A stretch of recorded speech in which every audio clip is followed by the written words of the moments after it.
Hey everybody, welcome back to Board Game Blender. My name is Z Garcia. Today we are talking about games that bring out the worst in us. Maybe it's a game you really enjoy, but when you play, it just gets to you. You get angry, you get impatient, you get irritated. It does something to you that you cannot help but feel. Or maybe it does it to somebody else in your group. Maybe there's that one person, you know who I'm talking about, that you avoid playing that style of game with. Or maybe even just that one game because you know it's going to get to them, you know. So hopefully you can enjoy the episode here with us, maybe find a little catharsis. Or hey, maybe you're looking for this style of game. Maybe you enjoy the games that have those qualities that tend to just push people's buttons a little bit. So hope you enjoy the show. Thanks for joining us as always, and let's kick it off right away.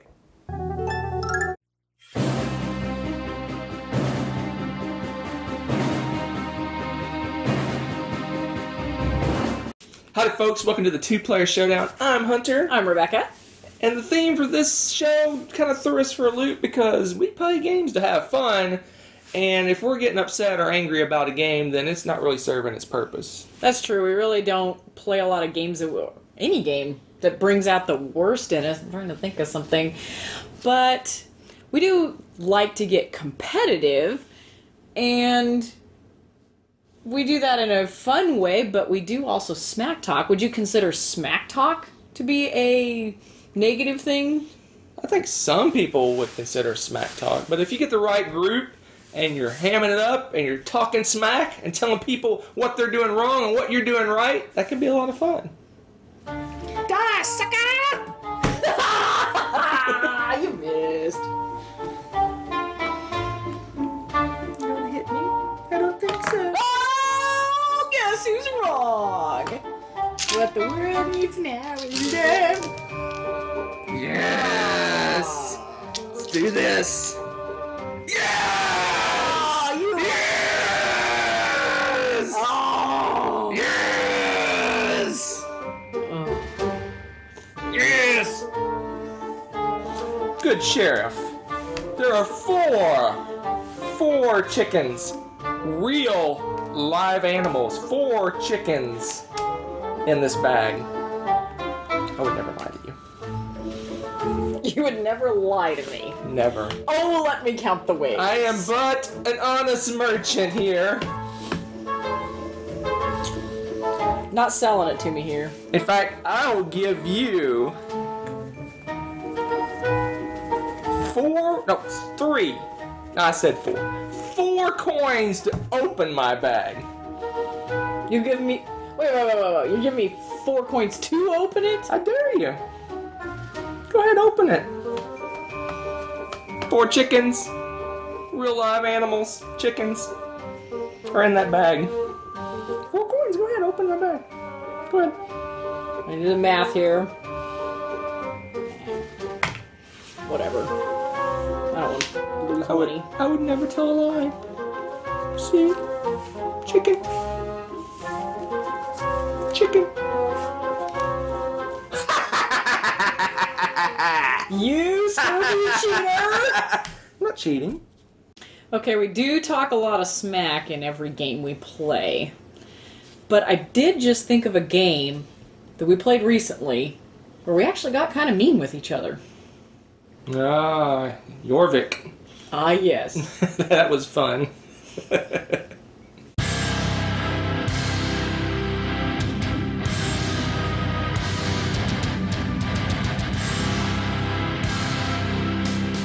So Jorvik is a worker placement game. You use your workers to draft cards, and you draft those cards by putting your worker underneath the card, and that's basically saying, I want to purchase that card. The cost of the card is the number of workers underneath the card. Right now it's 1, but your opponent can come along on their turn and put a worker, and now it's increased the value to 2. But then you can come along behind them and increase the value to 3. Why would you do that? Because you're allowed to pass. So if I didn't want to pay 3 for this card, I could pass, and now my opponent can get it for 2. But then my opponent can come along and, if they want, add another worker, increasing the cost to 4, and so forth and so on. So it's kind of a cat and mouse, kind of take that-ish bidding system, which is kind of brutal. On top of that, that's how you bid on these 3 cards. These cards up here are a little different. What you do to take these cards is you simply put your worker here and you're reserving this card and you get to purchase that card. The cost of that card, coincidentally, is the number of cards that have been reserved. So if you think you're getting this card for 1, your opponent can come along and reserve a card, and now this card costs 2. But then I can come along and now my card costs 3, but now her card costs 2. So it's really kind of a, like I said, take that mean bidding system. But it's hilarious. Yeah, so Jorvik is one of the first games we've had in a very long time where I wasn't really focused so much on the end game as just making sure that you didn't get cards out of spite. It started off innocently enough. We were just kind of bidding here and there, but then we started to realize that if a person has 1 coin left and they reserve a card here, if you come in behind them and reserve another card, they can't buy their card. This game is brutal. It is hilarious. So it doesn't really bring out the worst in us, but in most of these games like this that are take that-ish, we kind of keep to ourselves for the most part. I mean, when it's really advantageous, maybe we'll do something. Yeah. But in this game, it got mean. Yes, it did. So if you want to have a bit of an adventure and get a little competitive, definitely check out Jorvik. Thank you so much.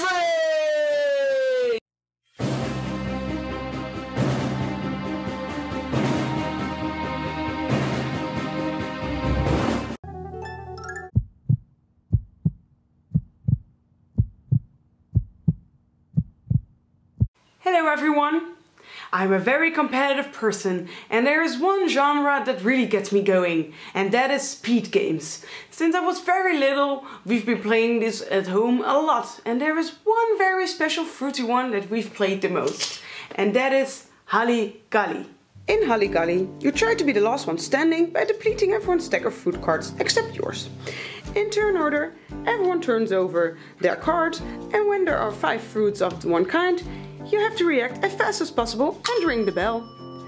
The fastest gets all the cards that were played, and the game continues until everyone is out of cards except one player who's covered in scratches and bruises and wins the game. Speed games are not just fun and games.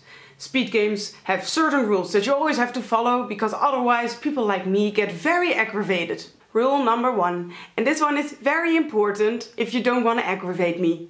Turn the card away from you, not towards you. Because if you're turning it towards you, I am going to assume that you're looking at your cards, wondering if you can go for that bell and steal all my cards.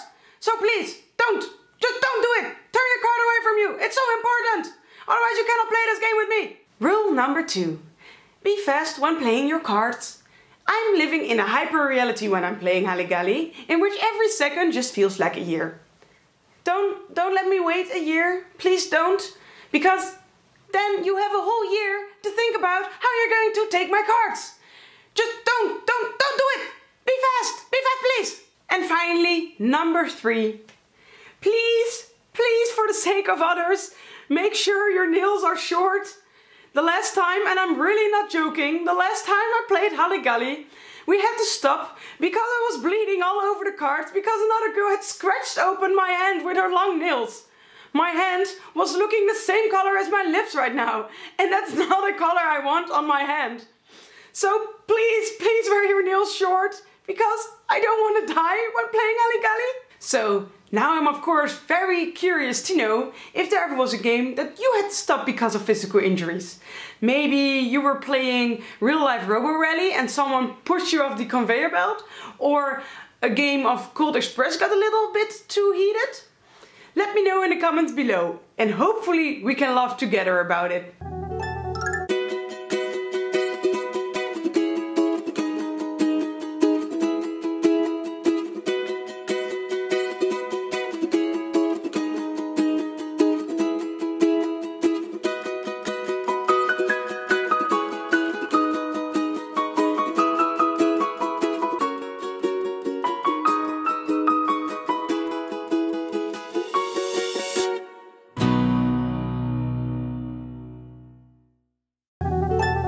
Hello, my name's Dan, and this is my board gaming time capsule. Now then, sometimes before you can talk about what's going to happen in the future, you have to talk about what happened in the past. Specifically, 2 weeks ago in the past.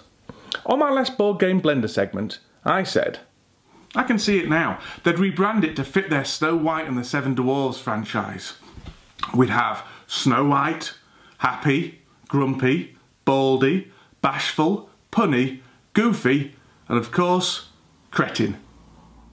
Now, since then I've had a few letters. This first one's from Mr. Z Garcia.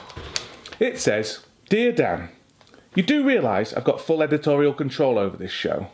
You better watch what you say about me, otherwise you might find yourself reviewing new editions of Flux every week. Yours sincerely, Z. This next one's from Sam Healy. Hey Dan, ever wonder why I call my show Throat Punch Lunch?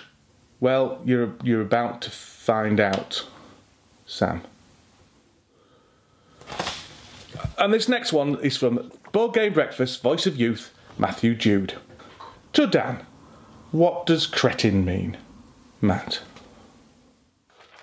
Now, we don't know a lot about what's going to happen in the future, but what we do know is that people are going to have access to time travel in order that they can go back and correct any mistakes or unwise decisions they may have innocently made in complete good faith. Now, I'm a child of the 80s, so I know that all you need to do to travel back in time is either to go at 88 miles per hour or find the right phone box. I'll be right back.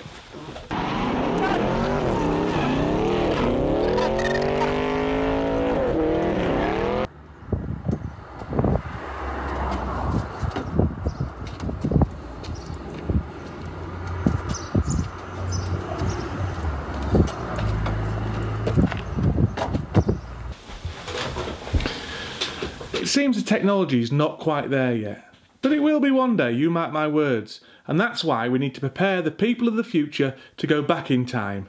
I mean, really far back in time. We need to educate them what to expect and what dangers are going to be lurking there, and that's why I'm going to put this game into our board gaming time capsule. Triassic Terror. Triassic Terror is an area control game for 2 to 6 players, which takes around 1.5 to 2 hours to... Cora, stop. Stop, put them... Cora! Triassic Terror is an area control game for 2 to 6 players, which takes around 1.5 to 2 hours to play.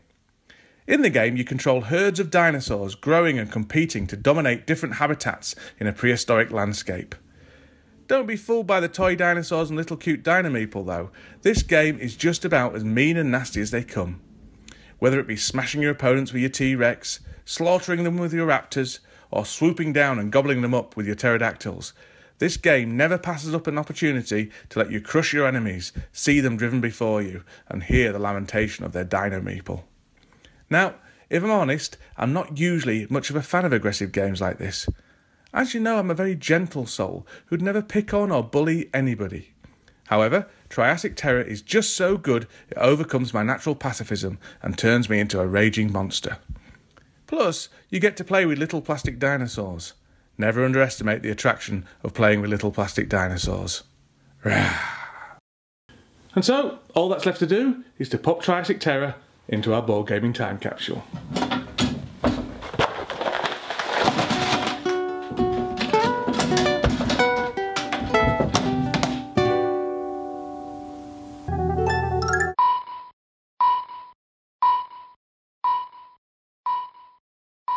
For today's quirky game, I'm taking a look at a trivia game. Now, I know what you're thinking. You perhaps are not really excited by the idea of a trivia game. It's maybe something you are no longer interested in. It's something that usually gets relegated to family gatherings and that sort of thing. But every now and then, one of these kinds of games sort of breaks through and becomes accepted to play by us self-proclaimed gamers, if you would. And this is one of them. I'm talking here about Timeline, or in this case, more specifically, Timeline Challenge. Timeline Challenge is a game in which you are going to have a series of cards in front of you. On one side, it tells you an event. On the other side, same event, but with the date in which that event occurred, in which that invention was invented, what have you. And you are quite simply on your turn going to add a card to the table and add it into the timeline of cards building up correctly. You have to slide the card into precisely the spot it fits. If you're right, great, you got rid of a card. If you're wrong, that card's gone. You draw a new card, and you're trying to run out of cards. It's a game that goes over very well with mixed groups, goes over very well with family gatherings, as I said, but you can just sort of use it as a great little time killer, you know. However, and the reason it's on this list, there's a certain group of people, let's call them sticklers, know-it-alls. That's not very nice. Let's call them gamers. And they sometimes disagree with the facts and the numbers on the cards, which is fine. You're very likely right. I don't know if you're likely right, but you might be right.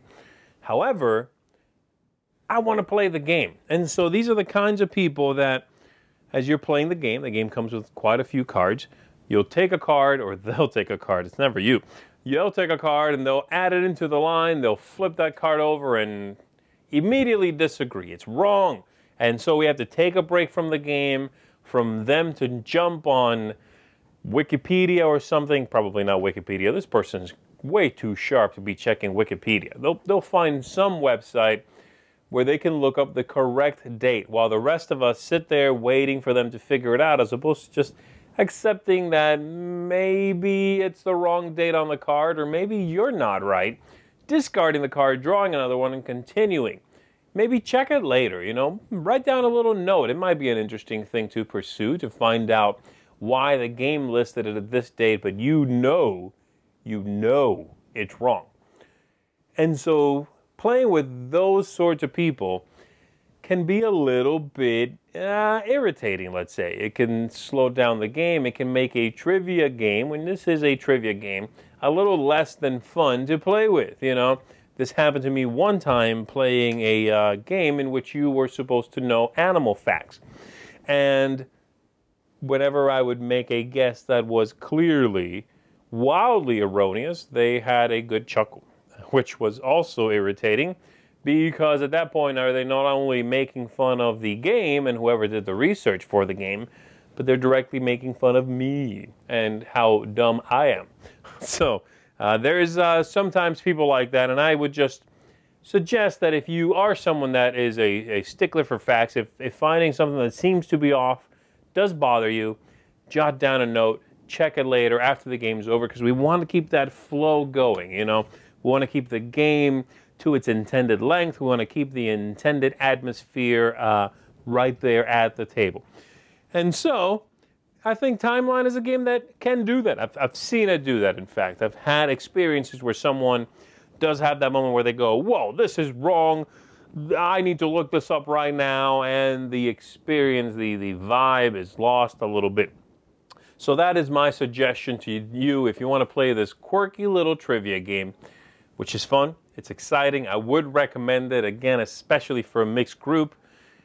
And you come across something that seems erroneous, check it later, keep on playing the game, have fun. Remember, it's a board game designed to be entertaining, and hey, you know, give a little bit of credit to the designers. I'm sure they put some time and effort into the product, and even if they're wrong, you can email them and tell them later. Not me. Email them. All right? Have fun. Hi, I'm Daniele Mazzoni from Playcool, and this is 2 pros and 2 cons in 2-3 minutes. Today we're talking about social deduction games. Let's start with the pros. So, first pro, it can really create a nice atmosphere in a group of people that are friends, obviously, but even in a group of people that don't know each other too much. Maybe you are the last day of the year, you meet a larger group of people, and you are 20 around the table. You can really do, even with that amount of people, a game of werewolves, and everyone is laughing at the end, and there are really some nice moments, and people start to know each other, start to evaluate each other, and start to talk to each other. even if they are not usually the best at creating relationships with each other. So it's a great way to break the ice in a large group of people. This is one of the best pro of this type of games, social deduction games. And the second pro is really at the end of the night, maybe at the end of that night, the best memory usually are linked to a specific game of Werewolves or The Resistance, where that specific lie was said and that laugh was had. It really generates memories that get stuck in your head more than many other games can. So it's a really nice way to create a party night that everyone remembers. But let's go to the cons, because social deduction games are not for everybody. My wife hates social deduction games where you have to lie for the whole game and you have to do it in a consistent way. So if you are the werewolf, then you have to lie for the whole time and try not to communicate even with facial expressions and so on. She feels too much pressure. If it's the pressure you feel like it happens to her, or if it's also for moral reasons like it happens to someone else, like you don't want to lie to everyone else, even if it's only for a game, I have to say this is the biggest con I have for this kind of games. And in this case, I would suggest playing something different. That's cool. This kind of game, and I'm sure there are others like that, you have to lie, but it's more of a gamble for a single turn where you say you are a specific role and you can do that action that role has, and you say, I have this card in my hand. And a person can tell you, nah, I don't believe you, in that same turn. So that lie can last maybe 5 seconds, maybe 20 seconds. You don't have to keep your rule for a whole round, just sweating and lying to everybody else. It's more of a gamble, so it can feel different. I would suggest that if you feel like that. I am the Duke, and I can take 3 coins from the treasury.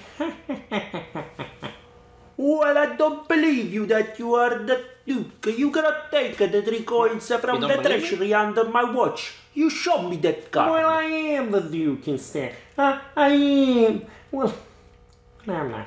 Okay, I'm not. I'm gonna discard the card. Coop, from Indie Boards and Cards. Okay, my second con feels not all social deduction games feel like games for real. Like, they are sometimes more of an activity. I was mentioning Coop. I feel like that is more of a game, but Werewolves, we played a lot of, my old group of friends, we played a lot of Lupi e Contadini. That's Wolves and Villagers in English, and it's really werewolves. It's one of the variants that you can find in Italian, and we created our own characters and we had a lot of fun, but it was more of an activity for us to spend a lot of time, maybe the whole night, just talking to each other, lying to each other, and getting our revenges done because you didn't trust me last time. Now I'm gonna vote you out. But it wasn't really counting victory points and seeing who has won the most. It was more of an activity to spend time together with friends, and that's totally fine. If you, however, feel like more of a gamer, I would suggest staying away from this kind of experience. If you want really a gamer experience, that's not the game for you.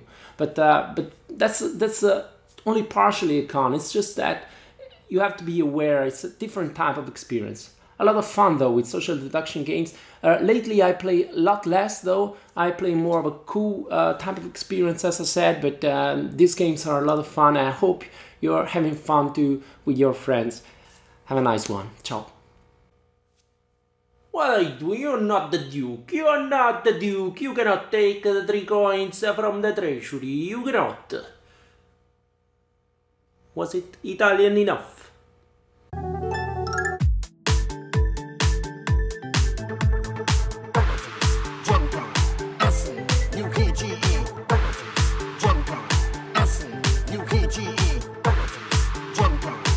Board game convention time. Almost time. Delighted. The tension got us all excited. I had to put my phone away. This will be an epic day. I just read on Board Game Geek, to see it all, you need a week. The excitement just increases with a list of new releases. I hacked them like Elvis. Security is tough enough. preview podcast in my ear. Games sold out, my biggest fear. Ready to be gaming hard. I forgot my credit card. Crap, I'm late. No, it's fine. Just in time to stand in line.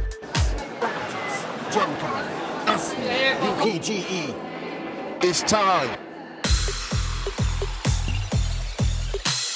My list of games to buy. Too long. Blocking of the aisle. Wrong. Drink a lot of water. Sanitize. Tonight, I'll meet up with the guys. I'm a judge, and I see all.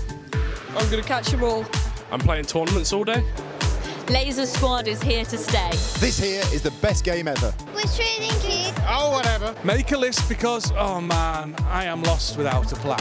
It's all true, the fun and the hype. This is just a prototype. 1,000 copies sold, he claimed. I'm here to play some games. If transportation is an issue, bring an empty suitcase with you. No, it's a compromise, because I'm bunking with these three guys. This is not the final act. We're ready to kickstart. Kickstarter. Kickstarter. Kickstarter. Kickstarter. We are there, we just passed 100. Yes, we did it. We are funded. It is over. Feel relaxed. In 2 weeks, we have the next.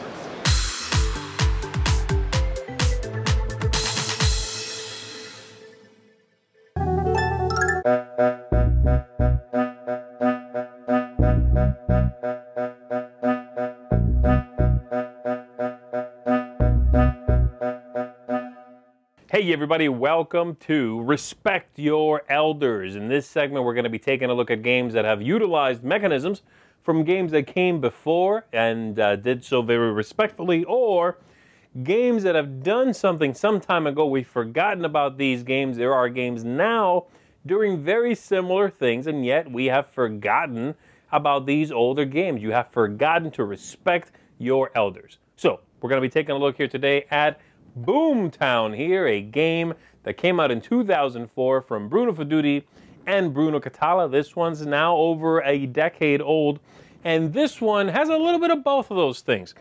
The main mechanism here in which you produce money is lifted pretty much from Settlers of Catan. You see, in this game, you are going to be bidding on mines, and then you are going to be acquiring those mines and putting them in front of you. They come in different colors.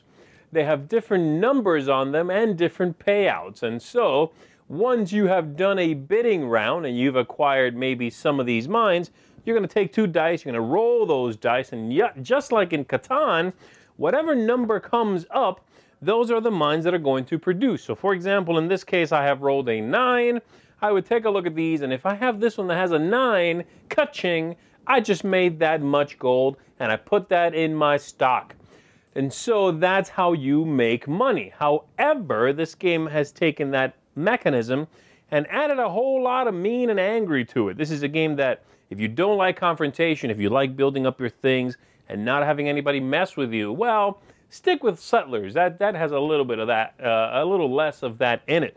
For you see, in this game, there's a bunch of cards which are action cards, and they're going to do all sorts of nasty things to you, like the card shark here, which says that all other players have to pay 4 gold to the bank. Well, that one's not so bad. Everybody's paying 4 gold to the bank, right?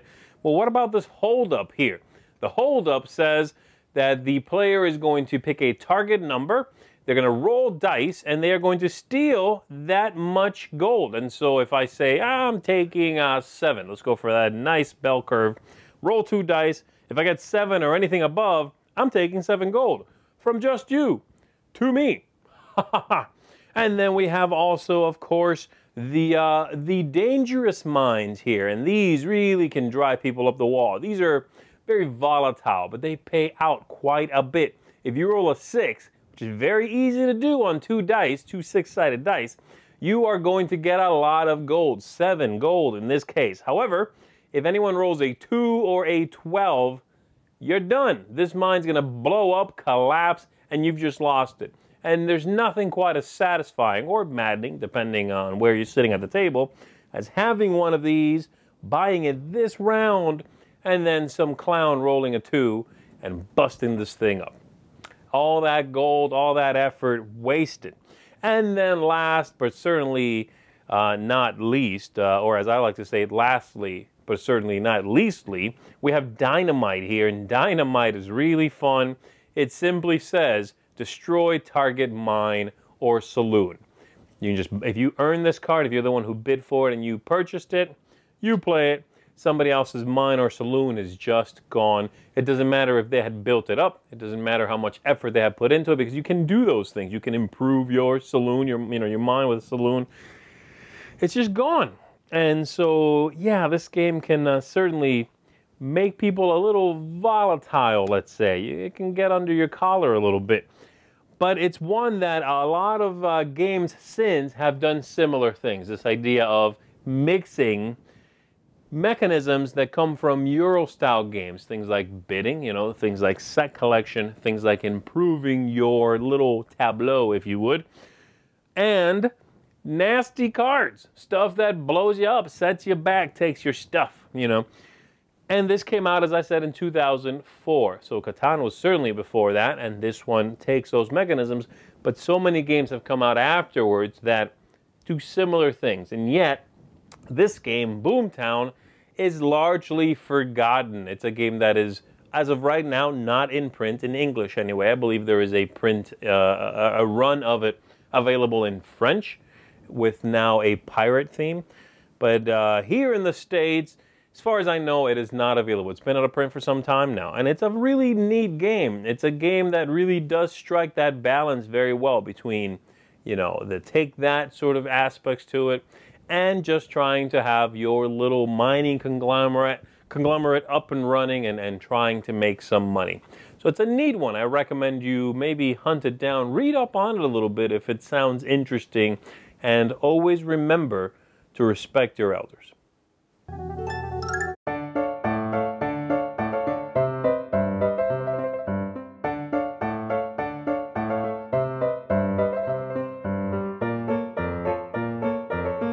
Hello folks, welcome to Thinking Inside the Box. In this series, I'm focusing on accessories, components, inserts, and games that do all of the above really well. You'll have to excuse my voice, I'm really sorry, but I just got back from Origins and I'm definitely recovering from con crud.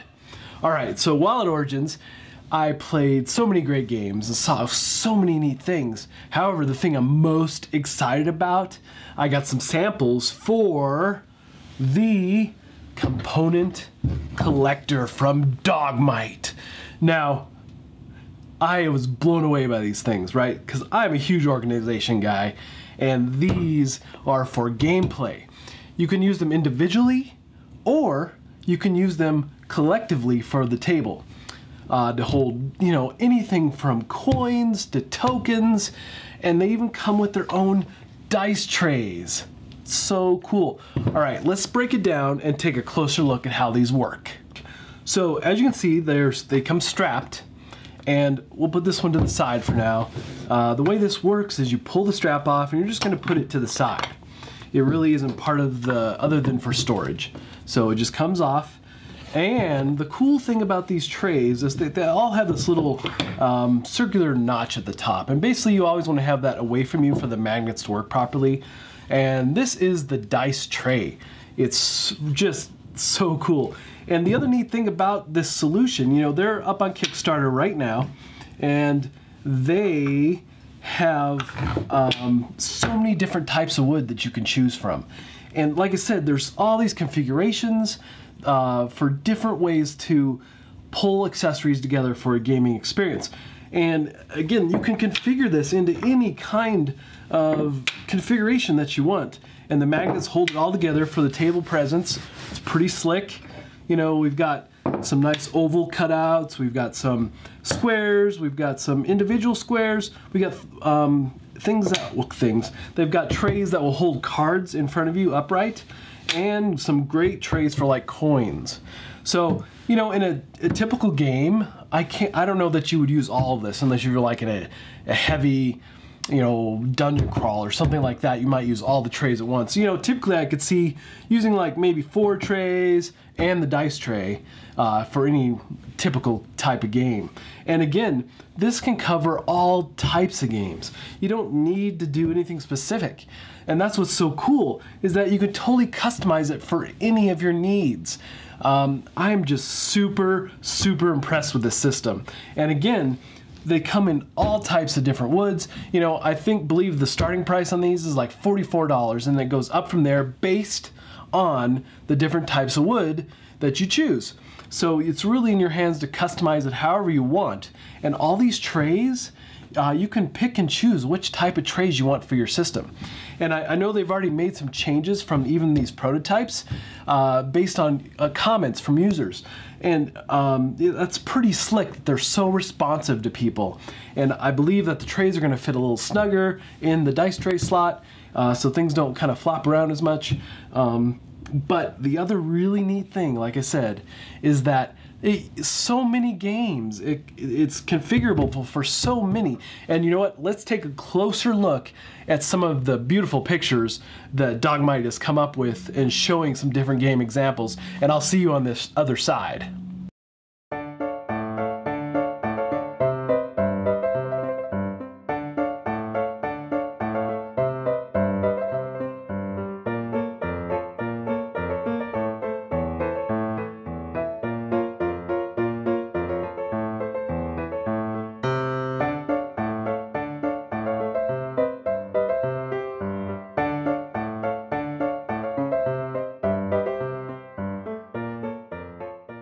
Okay, after I got home from Origins, the first game I had to try this system with was Xia Legends of a Drift System, one of my favorite games. So, it worked really well. I've got my starting ship and my upgrade ship. I've got all my mission cards here that I'm currently working on. I've got my money and the fame points and money tokens that I picked up along the way. And in case I become an outlaw, I've got my token for that, and my dice tray. This dice tray works really well. Perfect, just perfect size. And then I set these aside for the money, for universally for everybody, and the damage tokens. So, this works so well. I can see it working in so many games. Dogmite has really done a fantastic job. You really need to check them out. This is just gonna be a mainstay product from them. It's just gonna be something that's gonna go on and on. They can do so many different types of configurations and even potentially new stuff down the road. I'm really, really excited to see where they take this. Okay, folks, thanks for watching. Happy organizing, and until next time, we'll see you at the table.